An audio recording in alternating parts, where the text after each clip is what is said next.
오늘 본문에는 예수님께서 성령의 인도하심을 받아서 성령의 이끌리심을 받아서 이제 광야에 나가 시험을 받는 그러한 장면이 나옵니다. 예수님께서 세례를 받고 물에서 올라오실 때에 하나님의 아들이라고 하는 그런 공식적인 인정을 받으셨습니다. 그런데 하나님의 아들이 왜 광야로 나가서 시험을 받아야 합니까? 다른 복음서인 마태와 누가복음과는 좀 다르게 오늘 우리가 읽은 이 마가복음에서는 이 광야의 시험 이 내용을 굉장히 간략하게만 소개하고 있습니다. 어떤 시험을 받으셨는지, 그리고 이걸 왜 받으셔야 했는지, 그 진행 과정이 어떻게 되는지 이런 부분들이 생략되고 있고, 그저 아주 덤덤하게 광야에서 40일을 들짐승과 함께 계셨고 또 천사들이 수종 들었다, 이렇게 이런 내용만 밝히고 있습니다. 여기서 이제 사탄의 시험이라고 하는 것은 하나님의 아들 예수 그리스도께서 앞으로 감당할 사역의 의미와 목적을 밝혀주는 부분인데, 사탄의 시험에서 승리하심으로 예수님은 모든 악의 권세를 굴복시키시고 그리고 사탄에게 묶여있는 자들을 풀어주는 역할을 감당할 것이다. 이것이 예수님이 감당하셔야 할 사역의 본질적인 내용이라고 하는 것을 보여주고 있는 것입니다. 마치 바로의 압제에서 평생을 태어나면서부터 죽을 때까지 노예로 살아야 했던 그들을 풀어주시고 그리고 하나님을 예배하는 참된 자유인으로 살 수 있도록 출애굽의 역사를 하신 것처럼, 이루신 것처럼 예수 그리스도의 사역도 새로운 출애굽을 이루시기 위하여 지금 사탄과 대결을 하신 것입니다. 이 예수님께서 이제 광야에서의 시험뿐만 아니라 앞으로 이제 복음서를 읽어가다 보면 예수님께서 많은 종류의 고난과 그런 고통과 시험을 만나셨습니다. 그 이유가 무엇이겠습니까? 히브리서 4장 15절과 16절 말씀에 보면 세 번역의 말씀을 우리 같이 한번 읽도록 하겠습니다. 시작. 우리의 대제사장은 우리 연약함을 동정하지 못하시는 분이 아닙니다. 그는 모든 점에서 우리와 마찬가지로 시험을 받으셨지만 죄는 없으십니다. 그러므로 우리는 담대하게 은혜의 보좌로 나아갑시다. 그리하여 우리가 자비를 받고 은혜를 입어서 제때에 주시는 도움을 받도록 합시다. 아멘.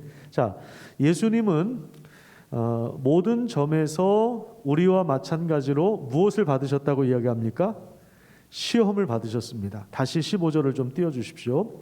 모든 점에서 우리와 마찬가지로 시험을 받으신 분이십니다. 그래서 이 말은 우리가 당하는 모든 종류의 고난과 아픔과 시험에 대하여 예수님께서 모르시는 바가 전혀 없다는 것을 말하고 있는 것입니다. 그래서 예수님은 우리의 모든 그 고통, 우리가 당하는 어려움, 그래서 그 연약함에 빠졌을 때 그것을 공감하시고 그것을 이해하십니다.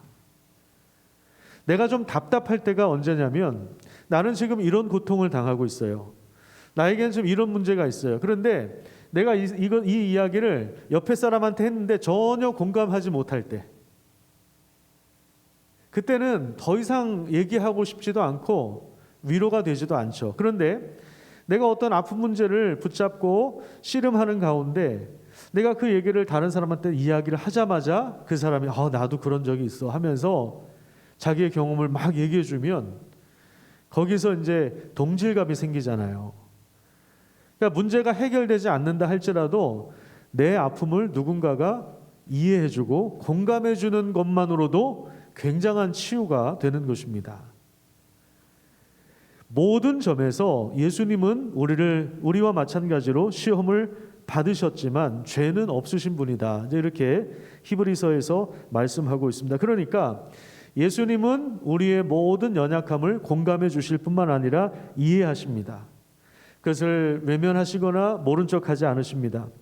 그 고통의 무게를 다 아시기 때문에, 아신다는 것은 예수님께서 다 담당하셨기 때문에 우리를 더욱더 불쌍하게 여기셨습니다. 근데 예수님이 우리와 다른 점은 우리와 동일한 시험을 다 받으셨지만 죄에 굴복하지는 않으셨다는 것입니다.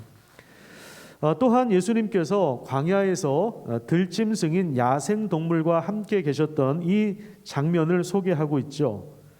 이 13절에 나와 있는 이 말씀이 그냥 성경을 읽다가 우리가 그냥 좀 넘길 수 있는 부분이에요. 근데 한번 여러분 가만히 묵상해 보세요. 예수님께서 광야에서 야생동물과 함께 있었습니다. 야생동물은 굉장히 위협이 되는 존재 아닙니까? 그죠? 굉장한 그 위협이 되는 동물이 야생동물 아닙니까? 들짐승이죠. 그런데 지금 여기 보면 사탄에게 시험을 받으시며 들짐승과 함께 계셨다 이렇게 말씀하고 있는데, 이걸 좀 상상해 보면 야생동물과 대결을 하거나 뭐 긴장 상태에 있거나 뭐 피를 보는 그런 관계가 아니라 굉장히 조화를 이루어 가는 것처럼 보여지는 이 장면은 앞으로 평화의 시대를 예수님께서 가져오는 것을 미리 좀 보여주는 것은 아닌가, 자, 이런 기대감을 갖게 합니다. 마치 이사야 선지자가 노래한 대로 이리가 어린 양과 함께 살고 그리고 표범이 어린 염소와 함께 눕고 젖먹는 아이가 독사의 구멍에서 장난하거나 손을 넣어도 상함이 없는 이사야가 노래했던 그 평화의 시대가 도래할 것인가 라고 하는 그러한 그 상상력을 자극하는 이러한 말씀이기도 합니다. 예수님은 과연 그런 평화의 시대를 가져오는 분이신가? 그렇다면 예수님은 이 광야에서 반드시 사탄의 시험에서 승리하셔야 합니다. 예수님은 이 광야에서 사탄의 시험을 승리하셨을까요? 패배하셨을까요? 지금 여기에서 예수님께서 승리를 얻었다 이렇게 구체적으로 밝히고 있지는 않지만 천사들이 수종 들었다라고 하는 것을 볼 때에 승리의 소식을 암시하고 있는 것처럼 보입니다. 자, 이 승리의 소식은 다음 구절에 나오는 하나님 나라 복음의 선포를 통해서 아주 구체적으로 아주 꽝 하고 울리고 있습니다. 자, 14절과 15절 말씀을 우리 같이 한번 읽도록 하겠습니다. 시작. 요한이 잡힌 후, 네, 다시 한번 읽어볼게요. 자, 시작. 요한이 잡힌 후 예수께서 갈릴리에 오셔서 하나님의 복음을 전파하여 이르시되 때가 찼고 하나님의 나라가 가까이 왔으니 회개하고 복음을 믿으라 하시더라. 여기서 이제 요한이 잡혔다. 세례 요한은 이제 구약 시대라고 보시면 됩니다. 이렇게 구분하는 게 큰 의미는 없는데 구약의 마지막 선지자 세례 요한이 이제 잡혔어요. 이제 새로운 시대가 도래하고 있구나 이런 것을 보여주고 있는데 1장 1절에는 이게 마가복음의 제목이라고 제가 지난번에 말씀을 드렸죠. 그러니까 1장 1절은 마가복음 전체의 제목을 달고 있고 그 다음에 2절부터 13절까지 전개되는 아주 밀도 있는 내용의 이 전개는 결국 예수께서 선포하신 하나님 나라 복음을 위한 전주곡이었다고 여러분들이 이해를 하시면 됩니다. 그래서 지금 우리가 읽은 이 14절과 15절 말씀은 마가복음에서 가장 중요하고 그리고 예수 그리스도께서 전해주신 이 승리의 소식, 그러니까 복음이라고 하는 것이 승리의 소식이라고 하지 않았습니까? 유앙겔리온이라고 하는 이 말은 그 단어가 이 로마가 다스리고 있었던 이때에 사용했던 그 의미가 뭐냐면 전쟁에서 그 가져오는 승리의 소식, 그것이 바로 유앙겔리온인데 그것이 바로 복음이에요. 그래서 복음이라고 하는 것은 승리의 소식이에요. 그러니까 예수가 전한 복음은 승리의 소식인데 그 위대한 승리의 소식이 구체적으로 뭐냐? 바로 하나님의 나라가 이미 왔다는 것입니다. 그래서 앞으로 이제 이 마가복음을 통해서 전개되는 모든 마가의 이야기는 그 하나님 나라의 윤곽을 그려주고 있고 그 나라의 실체와 그 나라의 성격과 그 나라의 능력이 무엇인지를 보여주고 있습니다. 그것을 이제 앞으로 드러낼 것입니다. 그렇기 때문에 여러분들이 이제 마가복음을 쭉 읽어 나가시면서 보셔야 될 게 뭐냐면 예수께서 가져오신 하나님 나라는 도대체 어떤 나라인가? 그 하나님 나라의 성격과 그 실체와 그 능력이 무엇인가를 여러분들이 직접 확인하면서 성경을 그렇게 읽으시기를 부탁드립니다. 예수 그리스도는 단지 하나님 나라가 왔다, 그냥 이 사실을 그냥 던져만 주는, 그냥 메시지만 딱 던지고 빠지는 분이 아니라 하나님 나라를 직접 가져오신 분입니다. 왕이 오셨고, 그러면 왕이 곧 그 나라입니다. 왕이 곧 그 나라예요. 그러니까 우리나라 체제하고는 좀 다릅니다. 지금 우리나라의 주권은 국민에게 있습니다. 우리 민주사회를 살기 때문에 좀 다른데, 왕정 체제는 왕이 곧 국가였습니다. 그러니까 왕이 오셨고 왕이 곧 그 나라입니다. 왕이신 하나님의 다스림과 통치가 시작되었다는 말입니다. 예수님께서 사탄의 시험에서 승리하셨기 때문에 앞으로 가짜 왕 노릇했던 귀신들은 쫓겨나갈 것입니다. 이제 복음서를 읽다 보면 그런 내용들이 나오죠. 그 어떤 세력도 왕이신, 참다운 진짜 왕이신 하나님의 통치에 저항할 수 없습니다. 진짜 왕과 대결을 하거나 협상을 하거나 공존을 할 수 없고 무조건 쫓겨나갈 수밖에 없는 것입니다. 그래서 나중에 보면 이제 귀신들도 벌벌벌벌 떠는 거예요. 예수님이 나타나시면 벌벌벌벌 떠는 거예요. 거기에서. 그러니까 그대로 그냥 쫓겨나가는 거죠. 같이 타협하거나 그런 상황이 아닙니다.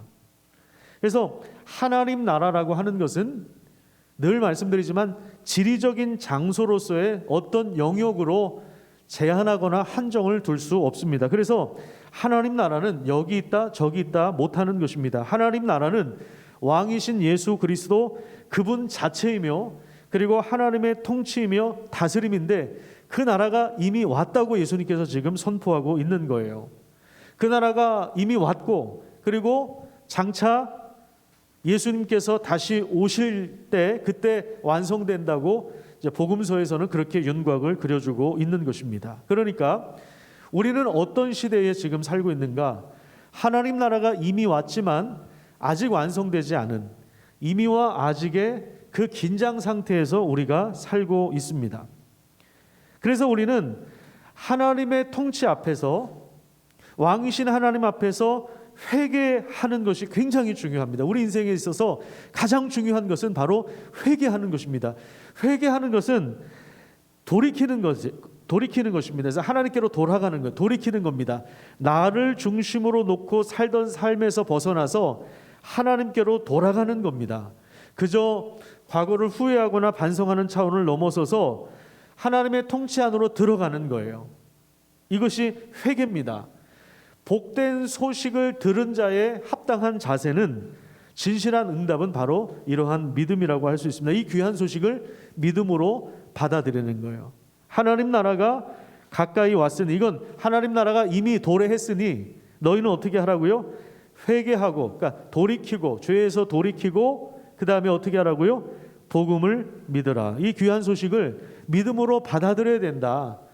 진정한 그 승리의 소식은 예수께서 가져오신 하나님 나라가 이미 시작되었다는 사실이고, 그것을 우리가 받아들여야 한다는 것입니다. 그래서 이제 사탄이 다스리던 시대는 지나가고 그의 세력과 나라는 무너지고 있습니다. 레임덕 정도가 아니라 완전히 그 나라가 지금 무너지고 있어요. 자, 1945년도 8월에 히로시마에 원자폭탄이 떨어진 이후에 일본이 항복하지 않았습니까?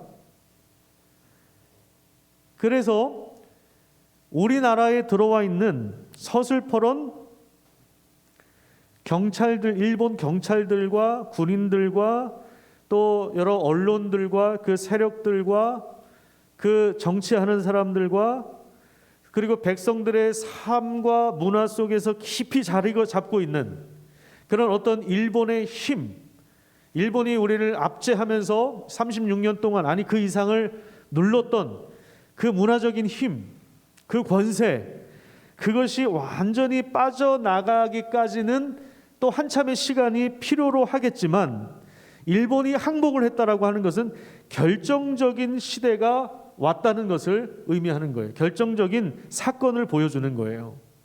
이제 일본이 패망했다는 거죠. 그러니까 그 소식을 들은 우리나라 사람들이 만세하면서 뛰쳐나와서 춤을 추고 그러지 않았습니까? 그때 춤추신 분 계십니까? 그때 혹시 같이 춤췄던 분 계셔요? 뭐 어떤 분은 라디오를 듣고, 어떤 분은 방송을 통해서, 어떤 사람은 동네 사람들이 전해줘가지고, 어떤 데는 뭐 이장님이 또 전해주기도 했겠죠. 그 안 들리는 스피커를 가지고 막 이렇게 하고, 어떤 사람들은 막 돌아다니면서 이 사실을 전해주기도 했겠죠. 근데 많은 사람들이 믿지 않았을 수도 있을 것 같아요. 그렇죠? 어떻게 일본이 망해? 그 당시 이제 우리나라 지식인들도 일본이 최소한 100년 이상은 간다. 왜냐하면 너무 앞서 있었기 때문에, 문화적으로도 그렇고 군사적으로 그렇고 일찍 문명을 받아들였잖아요. 서구의 문명을 받아들이니까 우리나라하고는 도저히 게임이 안 되는 거예요. 그러니까 일본이 이렇게 빨리 망할 줄을 몰랐던 거죠. 실제로 어떤 분들은, 저 산골짜기에 사는 분들은 2달 후에 그 소식을 알았다고 합니다. 어찌 됐건 간에 뭐 어떻게 이걸 뭐 언제 들었든지 간에, 그리고 믿건 안 믿건 간에 사실은 뭐예요? 팩트는 뭐예요? 일본이 항복했다. 일본이 패망했다. 이 결정적인 사건이 일어난 거예요. 그러면 어떻게 돼요?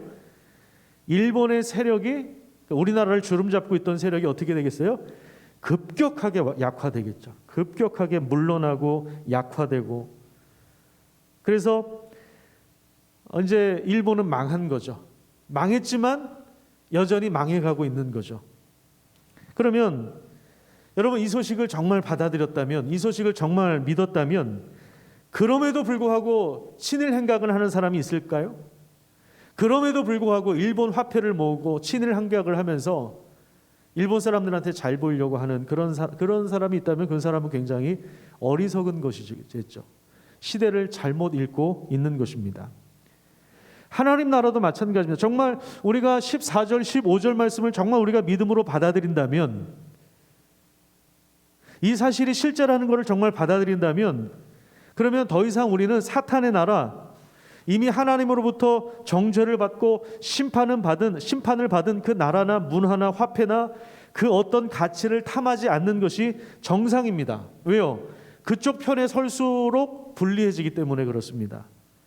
그래서 죄로부터 돌아서고 일본의 문화로부터 돌아서고 이제 새로운 질서와 새로운 시대 안으로 들어가는 그러한 분별과 지혜가 가동되어야 하는 것입니다. 이런 과정들이 바로 신앙생활입니다. 근데 내가 어느 편에 설 건가, 이제 누가 실세인가. 그래서 어떤 목사님은 우리가 하나님께 헌신하는 것은 사실은 헌신이 아니라 상식이다, 그렇게 이야기합니다. 저는 이 단어가 정말 맞는 이야기라고 생각해요. 사실 헌신이 아니라 상식이에요. 헌신은 막 억지로 막 이렇게 짜내서 하는 그런 의미도 있잖아요. 근데 아니요, 상식이요. 망해가는 나라를에서 돌이키고 이제 실제로 진짜 왕이 와서 세워가는 나라가 있다면 그 나라에 참여하는 것이, 그게 상식이에요. 그게 당연한 거고, 이게 무슨 뭐 헌신을 해야 할 만큼 그게 아니라 이게 진짜이기 때문에 더 이상 일본 화폐를 모을 일이 없는 거죠. 일본 사람들 눈치를 볼 필요도 없는 거고요. 일본이 결정적으로 망했다면, 그게 정말 사실이라면, 그걸 정말 받아들였다면 망해가는 나라에 기웃거릴 필요가 없는 거죠. 신앙생활은 바로 이것입니다. 예수께서 선포하신 하나님 나라의 복음을 받아들이는 거예요. 그래서 여기 뭐라고 하냐, 때가 찼다 그러죠. 15절에 때가 찼다, 결정적인 시점이 왔다는 거예요. 드디어 하나님께서 아브라함에게 언약하신 내용, 다윗에게 언약하신 내용, 수많은 선지자들을 통해서 말씀하신 그 언약의 말씀이 예수 그리스도가 오심으로 드디어 이제 성취된 것입니다. 그래서 사탄의 나라는 무너지고 하나님의 권능이 이제 새로운 질서를 형성해 나갈 것입니다. 세례 요한은 이미 내 뒤에 오시는 분은 나보다 능력이 많으신 분이라고 그렇게 소개하지 않았습니까? 그리스도 안에는 온갖 신성한 충만한 신성이 그 몸에 머물고 있습니다. 그리스도께서 선포하신 하나님 나라 복음은 과연 우리에게 어떤 의미가 있습니까? 우리는 과연 여기에 어떻게 반응하고 있습니까? 우리에게 있어서 복음은 무엇입니까? 우리에게 있어서 좋은 소식은 무엇입니까? 세상이 추구하는 권세, 권력, 돈, 성공, 세상에서 말하는 성공, 행복, 건강, 안전입니까? 세상의 어떤 취향과 인간의 욕망이 절묘하게 결합되어 있는 것을 바라면서 그것을 복음이라고 혹시 혼동하지는 않습니까? 우리는 과연 정말 죄로부터 돌아섰습니까? 우리 정말 회개한 사람들이 맞습니까? 우리는 이미 멸망을 당한 그 사탄의 나라의 그 지배 속에서 벗어났습니까? 아니면 여전히 뒤를 돌아보고 여전히 그 영향을 받고 살아가고 있습니까? 복음을 우리가 정말 받아들이고 예수가 전한 하나님 나라 복음을 받아들이고 그리스도 예수가 정말 우리의 주님이라는 것을 받아들였다면 이제 예수님 안에서 살아가는 것이 우리 인생의 여정입니다. 그래서 성경을 읽는 것은 왕이신 하나님의 뜻이 무엇인가를 계속 분별해내는 과정이죠. 하나님의 뜻을 계속해서 우리가 살펴야 이 나라가 이러한 나라고 이 나라는 이런 가치를 추구하고 이 나라의 은혜가 뭐고 질서가 뭐고 이 나라를 이런 식으로 다스려 가시는구나 라는 것을 알아야 되니까 우리가 성경을 읽는 거죠. 성경을 모르면 그게 가능합니까? 성경을 모르면 그게 불가능한 거예요. 그래서 성경을 읽지 않는 사람들은 그리고 기도하지 않는 사람들은 폐잔병처럼 살아갑니다. 슬슬 뒤에서 눈치나 보고 폐잔병처럼 살아가요. 생기가 하나도 없어요. 생기가 하나도 없어요. 근데 정말 이 말씀을 붙잡는 사람들은요, 그 안에서 생기가 일어납니다. 생명력이 막 약동하기 시작하고요. 그 나라를 함께 꿈꾸는 사람들이 됩니다.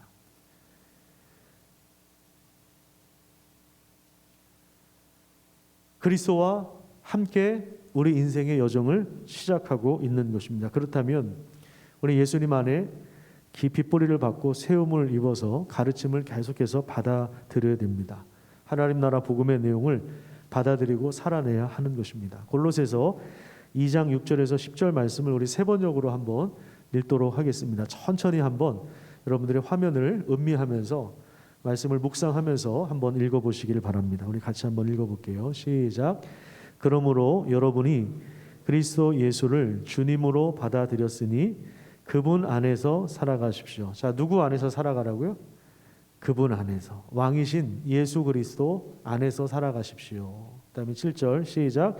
여러분은 그분 안에 뿌리를 받고 세우심을 입어서 가르침을 받은 대로 믿음을 굳게 하여 감사의 마음이 넘치게 하십시오. 8절 누가 철학이나 헛된 속임수로 여러분을 노획물로 삼을까 조심하십시오. 그런 것은 사람들의 전통과 세상의 유치한 원리를 따라 사는 것이요 그리스도를 따라 하는 것이 아니에요. 자, 유치한 원리. 세상에 그 유치한 원리를 따라 살지 말라는 거예요. 그래서 헛된 속임수로 당신들을 노획물로 삼을 수도 있다. 여전히 속이는 거죠. 야, 일본이 어떻게 망할 수 있어? 아니야, 너 잘못 들은 거야. 가짜야. 저기 봐, 아직 순사 돌아다니잖아. 이런 식으로 해서 막 이렇게 속이는 사람들이 있었겠죠. 그때도 분명히 있었을 겁니다. 그 다음에 9절을 한번 볼까요? 시작. 그리스도 안에 온갖 충만한 신성이 몸이 되어 머물고 계십니다. 여러분 이 말씀을 깊이 한번 묵상해 보십시오. 그리스도 안에 충만한 신성이 몸이 되어 머물고 있습니다. 그분이 바로 왕이시고 그분이 바로 그 나라 자체예요. 하나님 나라는 여기 있다 저기 있다 못한다 지역적인 것이 아니라 지금 바리새인들 사이에 둘러싸여서 논쟁을 벌이고 있는 바리새인들 너희들 안에 있다. 바리새인들 그 가운데 계신 예수 그리스도 자신을 가리켜서 하나님 나라라고 말씀하시는 거예요. 예수 그리스도가 온갖 신성한 충만한 신성이 몸이 되어서 머물고 계시는 거예요. 그분이 광야로 이끌림을 받아서 성령에 의해서 성령이 그 안에 들어오셔서 광야로 보내시고 광야에서 사탄에게 시험을 받으시지만 죄가 없으셨던, 시험에서 승리하셨던, 그래서 진정한 승리의 소식을 가져오신 예수 그리스도께서 우리 가운데 오셔서 왕의 통치가 시작되었음을 선언하신 것이에요. 그래서 10절에 보시면 같이 한번 읽어볼게요. 시작. 여러분도 그분 안에서 충만함을 받았습니다. 그리스도는 모든 통치와 권세의 머리가 되십니다. 우리가 믿고 따르는 예수 그리스도가 어떤 분이신가? 그저 우리 조금 더 건강하게 해주고, 그저 우리 조금 더 편안하게 살게 해주시고, 내가 원하는 것 좀 들어주고, 사탕 한두 개 더 주고, 달콤한 인생 만들어주고, 그 정도가 아니라 모든 통치와 권세의 머리가 되신다고 그렇게 그리스도를 소개하고 있는 것입니다. 과연 이분이 누군가? 우리는 이 복음서를 읽으면서 계속해서 확인하고 또 확인해야 됩니다. 그래서 제가 바라기는 앞으로 이제 마가복음을 이게 몇 개월 동안 진행될지 저도 계산은 해보진 않았지만 최소한 저는 5개월에서 6개월 이상 갈 거라고 생각을 하는데, 그 기간 동안에 이 마가복음의 말씀을 완전히 여러분들의 것으로 삼으셨으면 좋겠어요. 그냥 우리가 부분적으로는 알고 있어요. 마가복음 유명한 구절들 부분적으로는 아마 알고 있으실 거예요. 부분적으로는 이 이야기를 알고 계실 거예요. 그런데 중요한 건 뭐냐면 이 이야기가 어떻게 엮어지느냐. 그래서 마가복음이 16장이기 때문에 가장 짧아요. 복음서 중에. 여러분들이 마가복음을 앞으로 6개월 동안 계속 반복해서 한번 읽어보세요. 계속 반복해서 읽고 또 들으시고, 운전하면서 들으시고, 또 성경을 읽으시고, 중요한 구절들은 외우시고, 금요일날 설교를 들으시면서 여러분들이 마가복음을 한번 공부하고 싹 한번 정리하는 그런 시간이 되었으면 좋겠습니다. 그러면 아마 제가 볼 때 내년 여름에는 우리의 기도 제목이 달라져 있을 겁니다. 우리의 기도하는 그 기도의 깊이가 저는 완전히 달라져 있을 거라고 그렇게 기대를 하고 있습니다. 이걸 하지 않으면 세상의 유치한 원리와 사람들의 전통을 따르는 그러한 삶을 살아갈 수밖에 없습니다. 그것이 아니라 우리는 하나님 나라 복음을 따라서 가치관을 형성하고 그리고 삶을 재구성해야 합니다. 하나님 나라 복음을 받아들일 뿐만 아니라 살아내고 전수하는 삶을 살아갈 수 있는 것이죠. 이게 바로 교회입니다. 하나님의 다스림 안으로 이미 들어와 있는, 하나님의 통치를 받고 있는 교회이며 공동체이며 하나님 나라 백성이기도 하고 우리가 바로 하나님의 가족입니다. 그래서 이 믿음을 굳게 하여서 우리 가운데 감사한 마음이 넘치게 하는 그러한 은혜가 있기를 간절히 소망합니다. 추수감사절에만 한번 그냥 반짝하는 것이 아니라 우리에게 이 감사의 마음이 날마다 이렇게 넘쳐났으면 좋겠습니다. 기도하겠습니다.